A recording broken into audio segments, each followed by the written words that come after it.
Yes, his girlfriend proceeded to get up and sit next to me and get in my face and tell me to shut up, that I do not have a Okay, right to be stop. speaking Okay, to his well, voice. okay. Can I please ask something? No, I'm no, sorry, Judge. It looks like we're no. wasting your time. I just would like to point that out. Okay, It looks like here's the we're deal. wasting your Both of you are time in when this contempt. is my Both of you, this Mr. is about my Smith, child, Mr. and you are Smith, trying to Mr. rush Smith. through this, and it's not Okay, fair. you owe me 5 days in Bell County Jail. And ma'am, you owe me 5 days in Bell County Jail. Welcome back to the courtroom, where one hearing just turned into 3 fights at once. A non-disclosure request about addresses, a paternity question answered by hard DNA numbers, and a supervised visitation blow-up that allegedly brought in the police. Today, you'll see a judge lay out the rules, burdens of proof, oaths under penalty of perjury, and a warning that drug testing will decide what happens next. The state calls mom. Dad's counsel is ready. And we've got CPS mentions, a restaurant incident, and a strict order about no significant others at visits that, spoiler, nobody followed. Who's right, who's reckless, and what actually moves the court? Let's dive in. Get the other testimony and get some information on whether or not the court should order non-disclosure. Ma'am, the burden of proof falls on you to show why the court should do that. But we'll see about that as far as the testimony is concerned, see it's appropriate discipline going forward. And the court will definitely make a decision about that undone drug testing. All right, thank you. Anyway, let's go ahead and ask both of y'all to raise your right hands, please. All right, do you both solemnly swear or affirm the testimony you're going to give here today is the truth, the whole truth, and nothing but the truth will help you? Yes, sir. Yes, sir.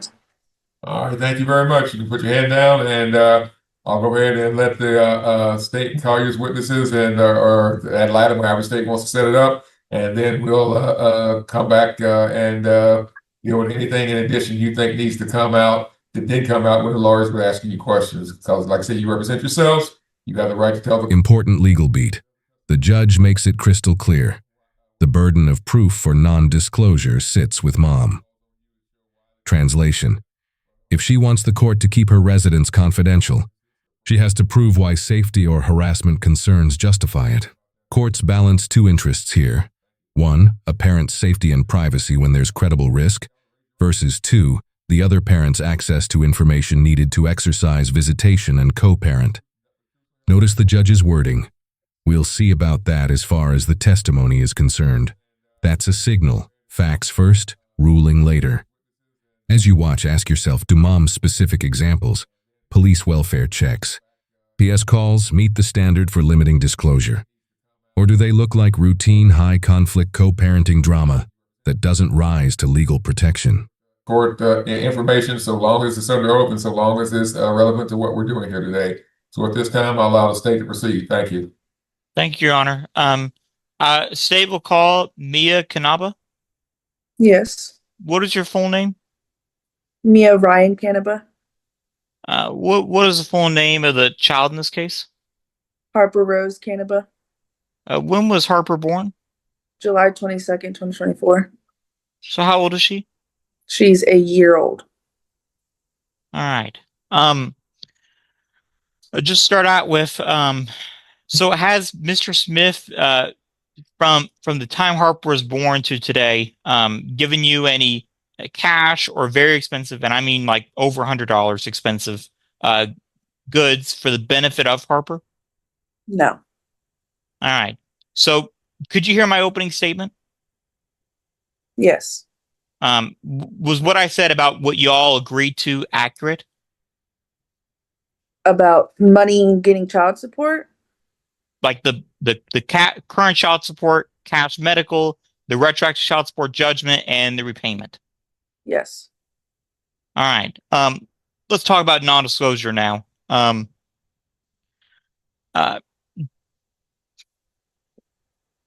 Do you have any safety concerns with Mr. Smith? Regarding of him knowing my living situation, yes. So could you briefly explain to the court what's going on? Previous to him knowing of me living in Belton, he has harassed me by sending the police at 5 p.m. every Friday and also sending CPS to my house 3 times. All right. So previous, Belton, so if ma'am, so if you could give me a timeline. So when was he sending the police 5 times to your house? He sent the police from the time she was born to the time we left the hotel for him to go back home after I had given birth and for me to go back to my Belton residence. He sent the police on a welfare check. I got told by Belton Police PD that if he keeps sending them out for the 6th time in a row, that I'm allowed to file harassment charges. All right. And so when was he sent? When did he send CPS out? Whenever I lived there and I had moved to another resident in Belton, and he also sent CPS out there. And then this is after the child was born. Yes, this is all after the child was born. All right. And were there any police reports filed because of this? About 2 court cases ago, I tried to give y'all the reports and I got told that I was not a lawyer. I could look for the papers, but so there were police reports done. Yeah. Then. Yes. All right. Was there ever a CPS investigation that took place? I have 3 separate CPS cases open. 2 are from him. The judge swears everyone in and then gives a subtle warning about pro-SE participation. You can speak directly if it's under oath and relevant. That matters because self-represented parties sometimes overshare, wander, or argue, none of which helps. The court needs admissible facts tied to the legal issues: support, non-disclosure, visitation compliance. Pro tip for viewers: when a judge says, you have the right to tell the court information so long as it's under oath and relevant, they're putting guardrails on the record. Keep an ear on counsel versus party answers. The more focused the testimony, the more persuasive it tends to be. And they involve this child? Yes. All right.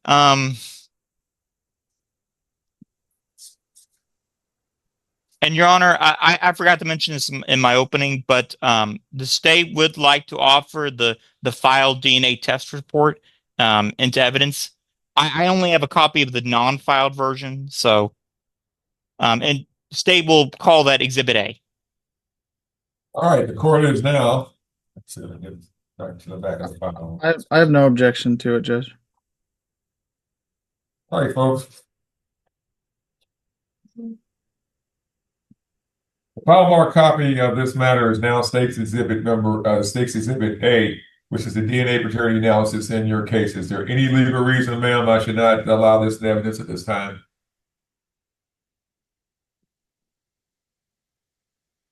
Any objection, Ms. Canava?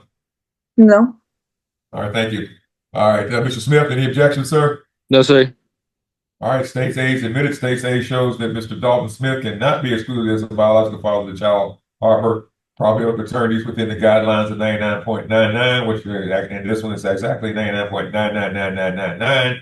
So at least it's above that standard of 99.9. We just heard a chain of allegations: repeated police welfare checks, multiple CPS cases, and no cash, expensive support from Dad. Legally, these threads pull in different directions. Financial support claims affect child support and arrears. Welfare checks and CPS contacts go to safety, harassment, or credibility, and potentially to Mom's non-disclosure request. 2 key questions. Were these reports substantiated or closed as unfounded? And were they made in good faith or as a pressure tactic? Courts will not punish a parent for good faith safety reports, but they also don't like weaponized calling.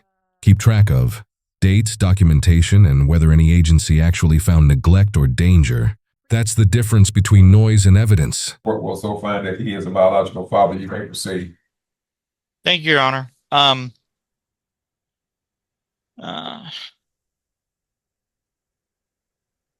Pass the witness, Your Honor. All right, thank you very much. Your witness, sorry, Mr. Brimall, thank you. I almost called you Mr. Gaunt. Oh, don't do that. Okay. Yeah, I don't want 4 people mad at me, you, him, and both sets of parents. Okay. No, it's all good. All right. All right. Ms. Kanaba, can you hear me? Okay. Yes. All right. Do you recall being ordered to take a drug test in this case? Yes. And what day did you take the test? Saturday, about a week ago. Yeah. on the 6th of this month? Yes. All right. Yes. All right. And did you get a copy of the results from the testing facility? Yes. All right. And the results that you have were also sent to me. Were you aware of that? Yes. All right. And I received them from Any Lab Test Now and Colleen. Is that where you tested? Yes. Okay. And the results that I have show that you were negative for all substances tested for. Is that the same as the one that you were given? Yes. Here's a clean legal moment.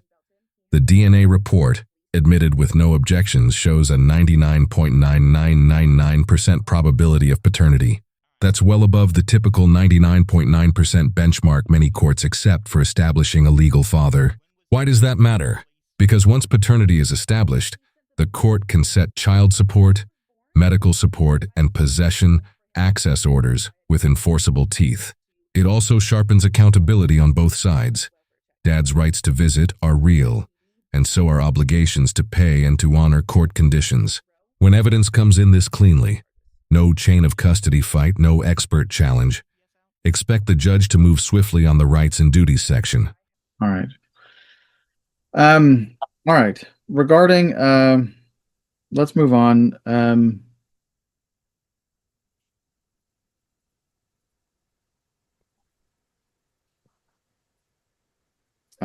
How many visitation periods or periods of possession have y'all done together, you and Mr. Smith? We've done quite a bit. Trying to think. Went to Cameron Park Zoos, I want to say 3 separate times. So that'd be 3. Our first ever one was McDonald's, so 4. And I think there's about 1 or 2 more. So 5 or 6. Okay. Did you go to the museum in Waco at all, the children's museum? Yes. Yes. So that'd be 7. Okay, so how many times did you go to the zoo in Waco? 3? Yeah, 3. Trying to think. And the museum Yes. you went to how many times? What was that? How many times did you go to the museum, the children's museum? Once. And how many times did you go to McDonald's? Once. Okay. And then you met at West's not West's, Slovacek's in West. Is that right? Yes. And how many times? That should be 2. Okay. All right. So we're looking at a total of 7 visits, I believe. All right. And those go all the way back to, all of them have been this summer, correct? Since May? Yes. All right. And before that, before the court put in place an interim order regarding possession and access, what had y'all been doing or not doing regarding possession and access? What? May I ask what you? So, like mean by- before the court's order, what were you doing before the court's order? before the court's order? Yes. I mean, he wasn't visiting or anything. It was just mostly FaceTimes and text messages, and that's about it. Okay. Were there any in-person visits before then or no? No. All right. Just the What one after birth, and that's about it. what city was the child born in? Temple. And has the child always resided in the Temple Belton area? Yes. Okay. Until moving to, not saying the city, but until moving to different cities. Your residence is in Bell County, correct? Yes. All right. Are you saying you've moved recently or no? I'm still in Bell County, but if we're getting specifics to cities, different cities, I have moved, but I have not moved counties. Okay. What city do you live in now? I do not feel comfortable disclosing that information. 2 compliance threads collide. First, mom's drug screen. Negative on all substances confirmed by the same facility dad cites. That helps mom's credibility and safety argument. Second, The judge later pauses the proposed step-up plan until his drug testing directive is satisfied. Read that carefully. Judges often condition expanded possession on clean compliance, drug tests, classes, or supervised visits. If anyone drags feet on testing, step-ups stall. Viewers, ask yourselves, is this a judge protecting the child's best interest with a trust but verify approach? Yes, courts routinely use testing as a gate to more time. Compliance e momentum. Non-compliance, guys, no movement. All right, well, I'll let it go. I'll let it go with that for a second. Let's move on, Mr. Grandma. Thank you. Okay. All right. Do you know what city the father resides in? Yes. Have you been up to that city? I have no reason to go, no. Okay. Where does he reside, ma'am? What was that? Where does he reside? Burleson, Texas. All right, thank you. Okay. Was he living in Bell County at the time of the birth of the child? No. Okay. So regarding the all of these periods of possession or visitation periods, however you want to call them, they were all supposed to be supervised by you, is that correct? Or someone that you designate? Yes.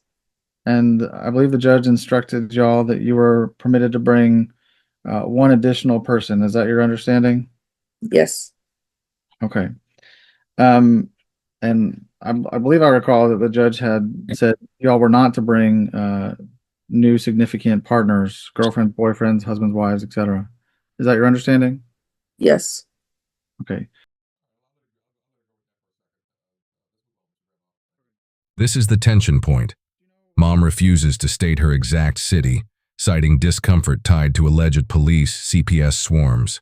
That's the non-disclosure ask in action. Courts will weigh A, whether dad needs the specific address to exercise his ordered time safely, against B, evidence that disclosure triggers harassment or instability. Judges sometimes craft middle paths, using neutral exchange points, third-party apps, or limiting who sees the address. Counsel versus party. If mom's evidence shows repeated, baseless interventions aimed at control, non-disclosure can stick. If it's thin or mutual, expect the court to prefer structured logistics over secrecy. Proof will decide it. So, do you recall who the individuals were that came to all of these visits? Yes. And who? So let's just take them one at a time. So, for the visit at the museum, there was only one of those. Do you recall who the person you brought was? Oof. Yes or no? No. Okay, the visit at McDonald's, which city was that in? West. Okay. Yeah, West. Do you recall who the person that you brought was? Yes. Who was it? That was Michelle. And who's Michelle? That is was at the time whenever I was bringing her my roommate. Okay. The first visit at the zoo, who was the person you brought? I want to say Clayton. And who's Clayton? That is my best friend.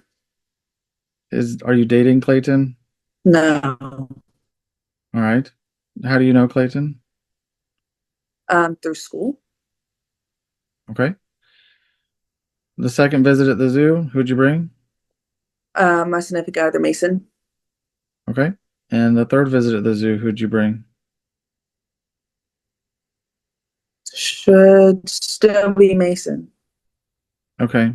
Did you have any other visitors accompany you on any of those visits? No. Okay. In the Slovaceks, there were 2 visits. Who'd you bring? Mr. Brimhall, let's move on. I'm sorry, this is not getting me anywhere, folks. So let's move on, okay? Just It goes making a to blanket. How the many people she brought, altercation. their names, and then get his. Yeah. This is just taking way too long, Mr. Brimhall. Okay.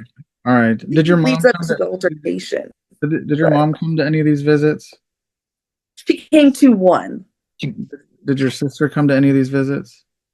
She came to one. Okay. And mind you, those are my rides to get to those visits. I was going to ask you about that next. Do you have an active driver's license? Yes.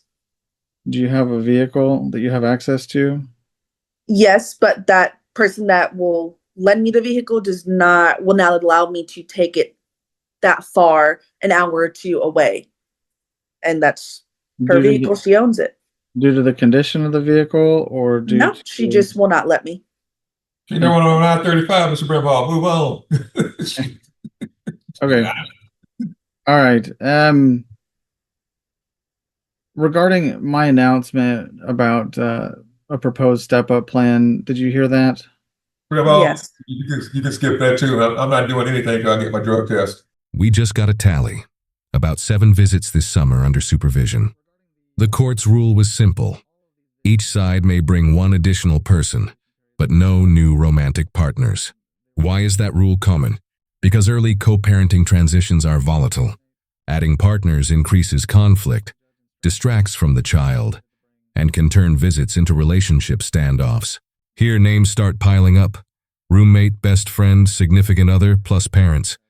That's a problem. Even if extra people are rides, the order controls, not convenience. In high conflict cases, judges want calm, predictable visits. Every deviation, extra adults, side conversations, looks like a breach of structure, which is exactly what the court is trying to build. Okay. All right. Okay. Yeah, so you can Okay. leave that for now. Okay. I'll just ask generally. Okay. I'll move on from that issue then. I do need to know what happened at the last incident. I do need to know about that. Talk to me. Okay. So what the incident at Slovacek's was in the 3rd Saturday in August. Is that right? Yes. Okay. And who was present? It was me, my mom, my dad, and my significant other. Okay. All right. And what time did you arrive? Oh, I don't remember. It Approximately should be, afternoon, 1 o'clock, 2 o'clock. yeah, afternoon, 1 o'clock. It shouldn't be any later or earlier than that. Okay. And when you arrived, was Mr. Smith there? Mr. Smith was there before me. Okay. Do you know how long he had been waiting? Not long. He would usually text on app close and complain if I was late, so not long. Okay. Did you text him to let him know you were running late? Wasn't running late at all. Okay. So he showed up early is what you're saying. Yeah. Okay. All right.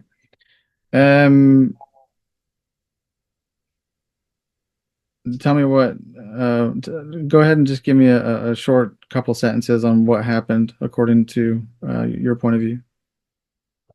Was visiting with him, sitting down on the toy section. My dad was actively driving through the town to leave for a flight to go see a game in whatever town, that doesn't matter. So he wanted to stop by and say hi. So he did. Nobody took the time away from Mr. Smith. Whenever he had heard that my dad was going to come and visit for a little bit and then leave, he decided to cuss at me and tell me that this is not a family Christmas, and started to use vulgar language with me and started shaking, started getting red, fists were balling up. Hold on a second. Let me hold on. So your parents did not drive with you, is that right? My mom, my mom, and my significant other all drove in one car with Harper.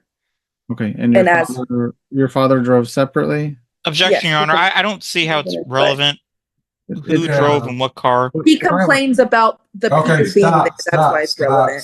Stop. I have an objection on the floor at this point. I'm gonna go ahead and overrule that, but yeah, Mr. Brimhall, speed it along. Okay. Yeah, I'm trying to, Judge. I get it. There's not okay. There's 2 separate vehicles. Dad was just coming. Dad came in his own vehicle. I got it. Move on. Thank you. But okay, very good. All right. When were the police called? How long into the visit? Approximately 30 minutes, an hour? About an hour into the visit, the employees heard everything that was going on, and they wanted to call the police. Stop, ma'am. You're going beyond the question. The question was, when did it occur? And once you give that answer, stop. Don't add anything else into it until you get the next question. Thank you.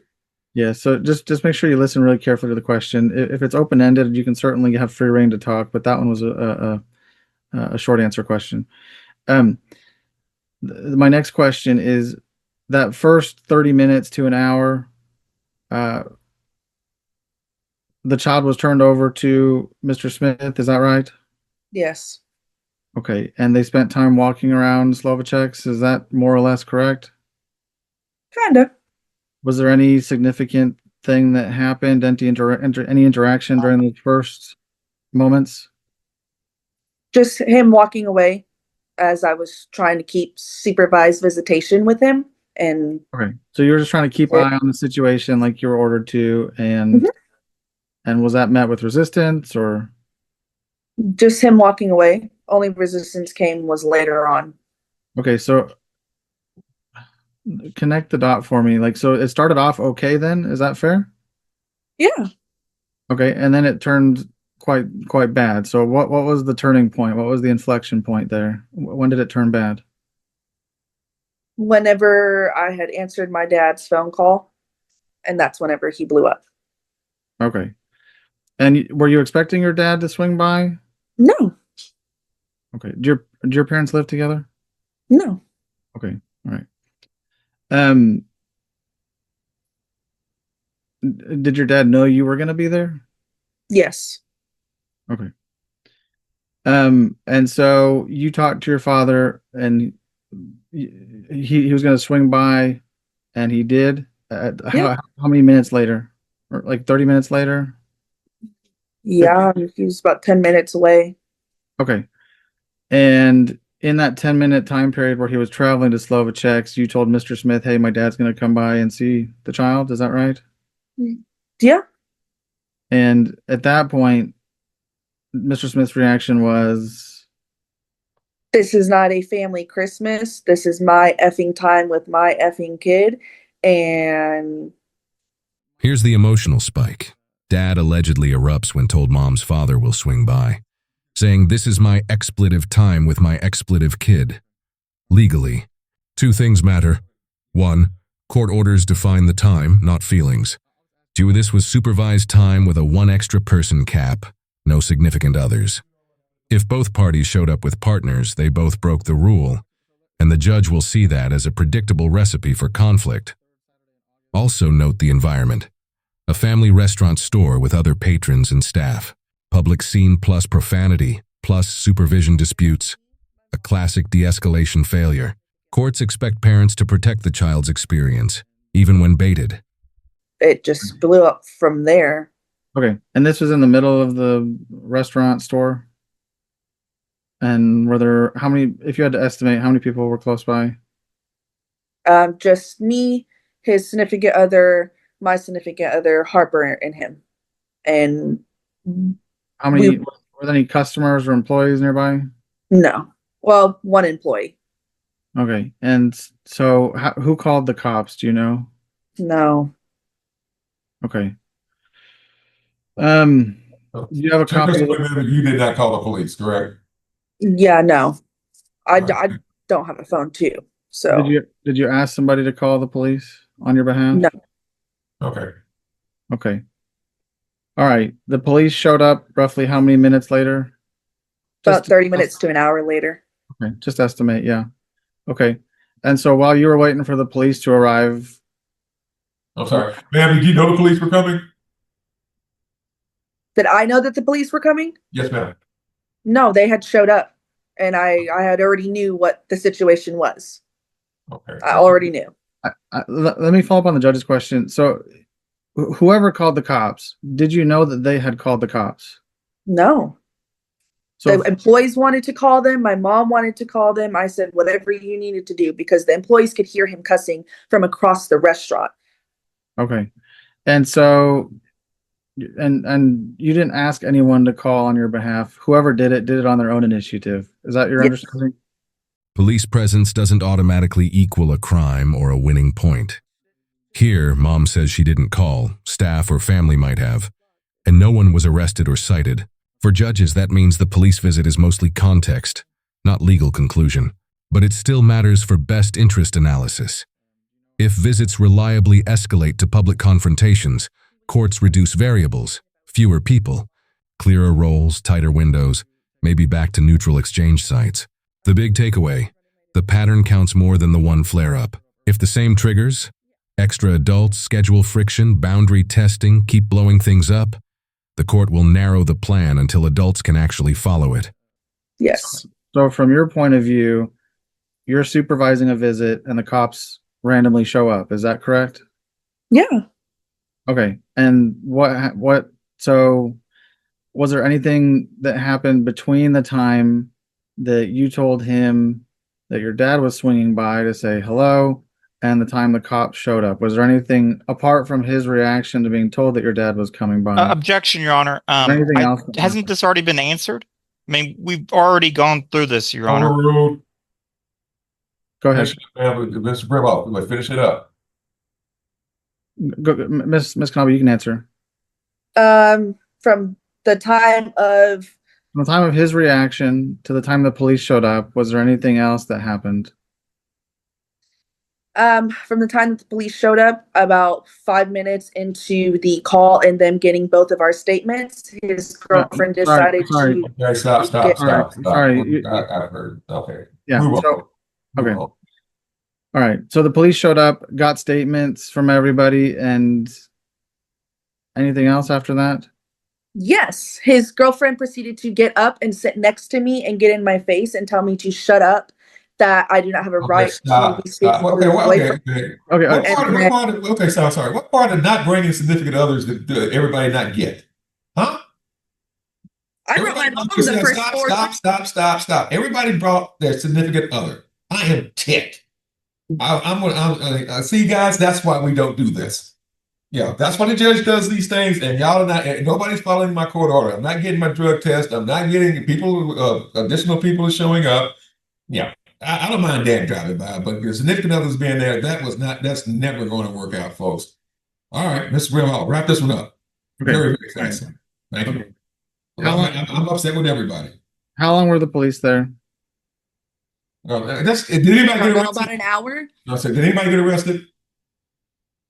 No. No, sir. I was being told stop. that I was not to be The question detained. was, did anyone get arrested? No. Yes. Did anyone receive a citation? No. sir. Okay, move on, Mr. Brimall. Thank you. All right. Can I please ask something? You heard the judge, that's why we don't do this. Translation: everyone's credibility took a hit. Expect the court to 1. Lock in paternity, done via DNA. 2. Tighten possession rules, strict caps on who can attend. You require full testing compliance before any step-up. And 4. Reevaluate non-disclosure based on proven harassment versus co-parenting logistics. The legal theme today is structure over chaos. When adults ignore boundaries, the court shrinks the sandbox. Your turn. Who undermined the order most, the profanity and blow-up or bringing forbidden significant others? And what would actually calm these visits? If you found this case as shocking as we did, hit like, drop your take in the comments, and subscribe for more jaw-dropping courtroom breakdowns. Share this video to keep the series going.